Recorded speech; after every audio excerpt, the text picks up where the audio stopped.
Graça e paz, queridos. Espero que estejam bem. O desejo desse vídeo especificamente é dar início, a uma narração. Nós queremos fazer em capítulos, contar a nossa história para que você possa ser edificado na fé. Assim como a palavra do Senhor fala em 1 Coríntios 10, 31, Paulo fala: quer comais, quer bebais, ou façais qualquer outra coisa, fazei para a glória do Senhor. E o intuito, na verdade, então, é edificar, glorificar o Senhor e edificar a tua vida. O testemunho serve para isso, para que o Senhor receba a glória e para que vidas sejam edificadas. Sempre tive o desejo de publicar um livro contando o testemunho da nossa vida, porque em 2000, quando aconteceu um grande acidente, ali realmente foi um divisor de águas tremendo na nossa vida, mas o contexto do nosso testemunho sempre foi envolvido com a questão daquilo que Deus pode fazer, daquilo que Deus faz, daquilo que Deus é, porque nós nos conhecemos jovens e nós não tínhamos esse entendimento. Então, a partir de hoje, esse é o primeiro capítulo desse livro que nós vamos narrar.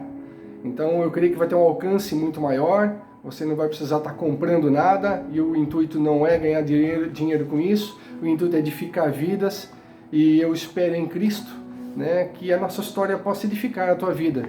Quem sabe alguém que você conhece, que está numa situação parecida, você pode indicar: olha, veja esse vídeo, escuta esse vídeo, e vai acompanhando e olha o que Deus fez nesse casal.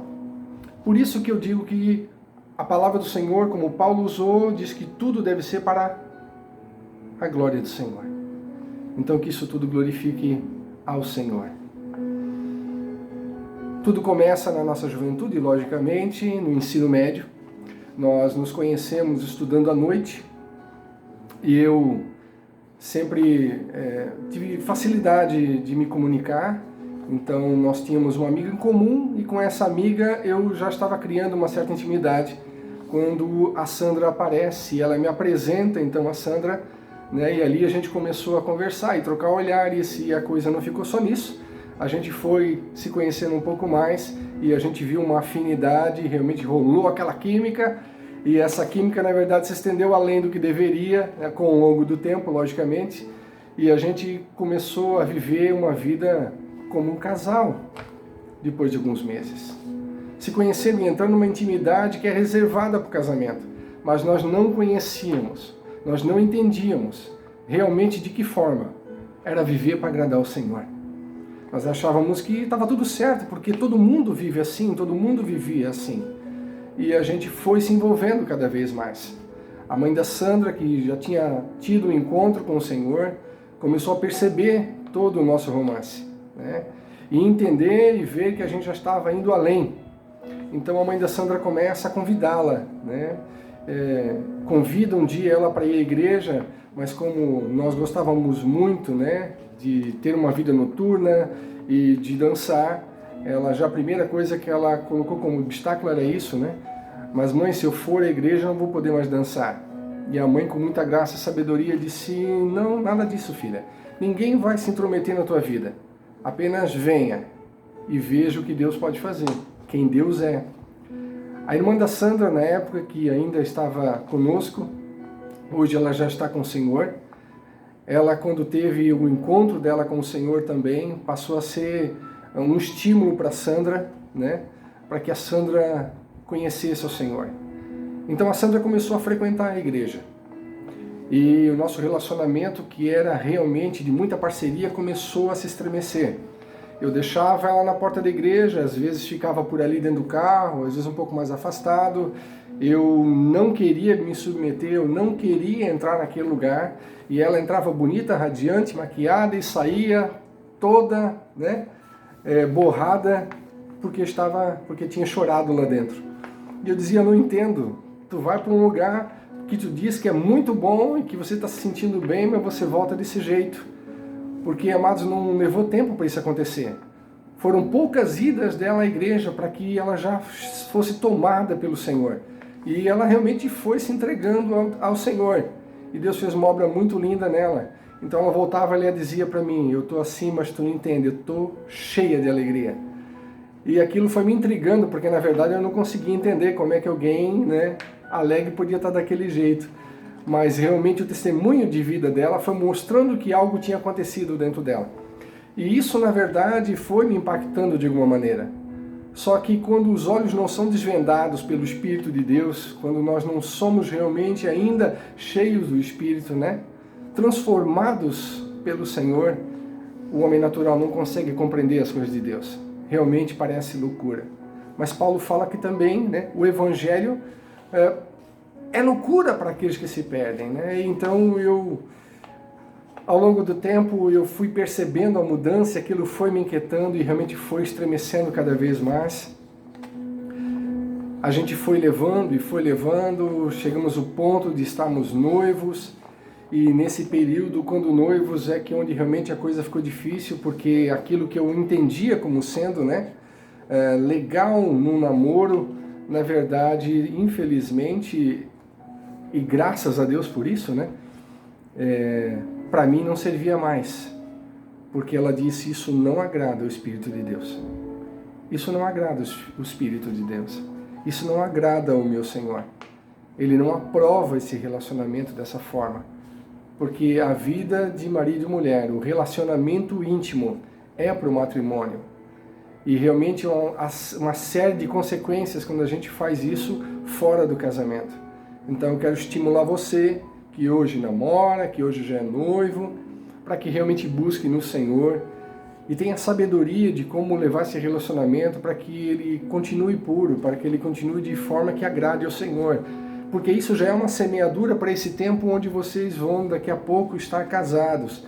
Então cuidado com isso, né?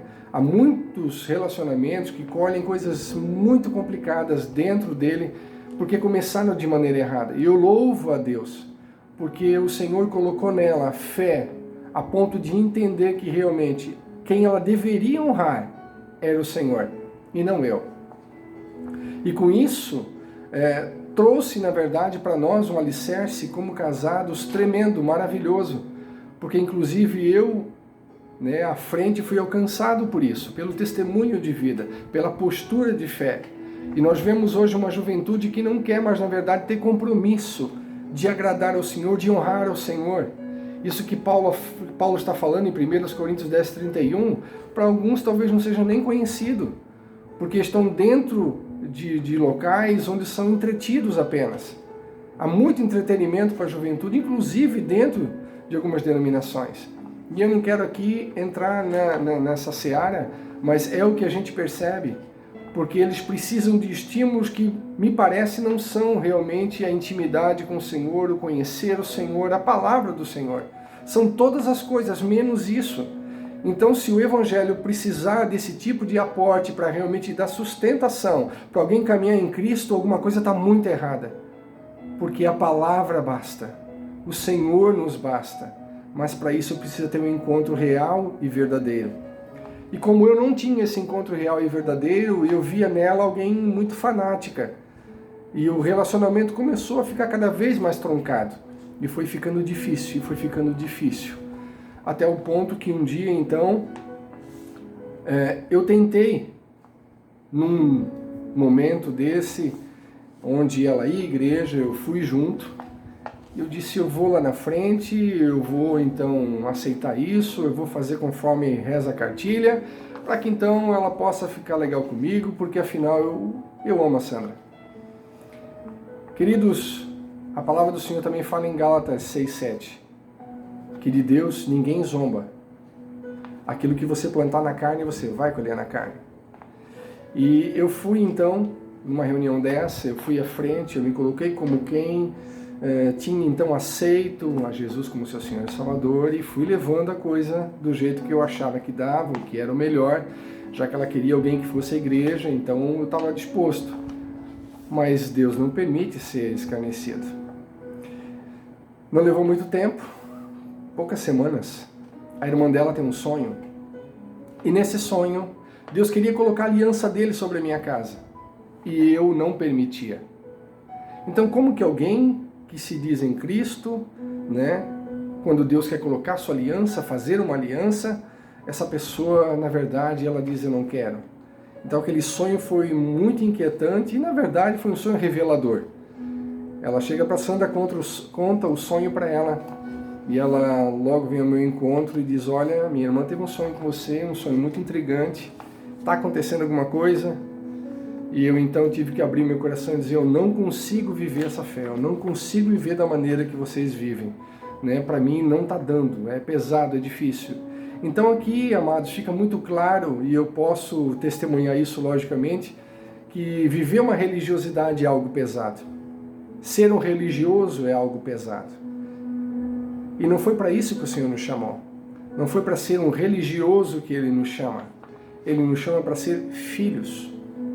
Ele nos chama para ser adoradores. Ele nos chama para andar perto.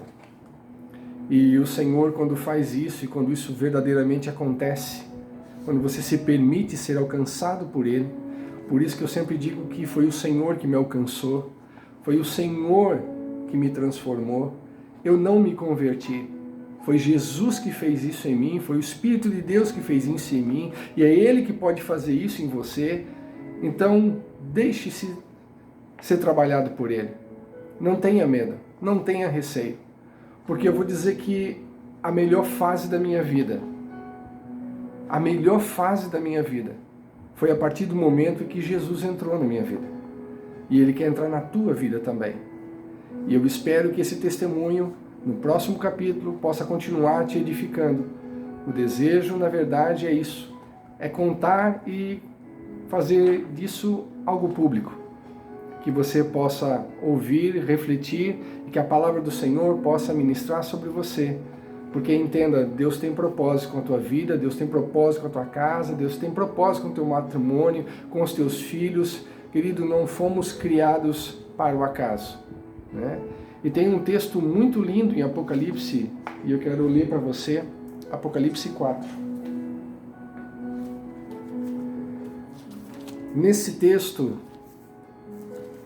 o servo do Senhor, João na ilha de Patmos, tendo as visões, e uma delas, uma visão tremenda e poderosa do trono de Deus, mostra os 24 anciões que estavam ao redor, sentados cada um no seu trono. E eles declaram em determinado momento, e isso aqui no verso 11, Tu és digno, Senhor Deus. Tu és digno, Senhor Deus, de receber a glória, a honra, o poder, porque todas as coisas tu criaste. Sim, por causa da tua vontade vieram a existir e foram criadas. Eu e você fomos criados para a glória dele. Eu e você fomos criados para a glória de Deus. Então existe um propósito na nossa existência, que não é viver de qualquer maneira, mas sim se deixar ser usado por Ele, para a glória dele. Que você tenha um dia, uma noite, uma tarde, dias maravilhosos na presença do Senhor. Não sei em que momento você vai estar vendo esse vídeo, mas que ele possa abençoar a tua vida. Então, até o próximo capítulo, permitindo o Senhor. Shalom.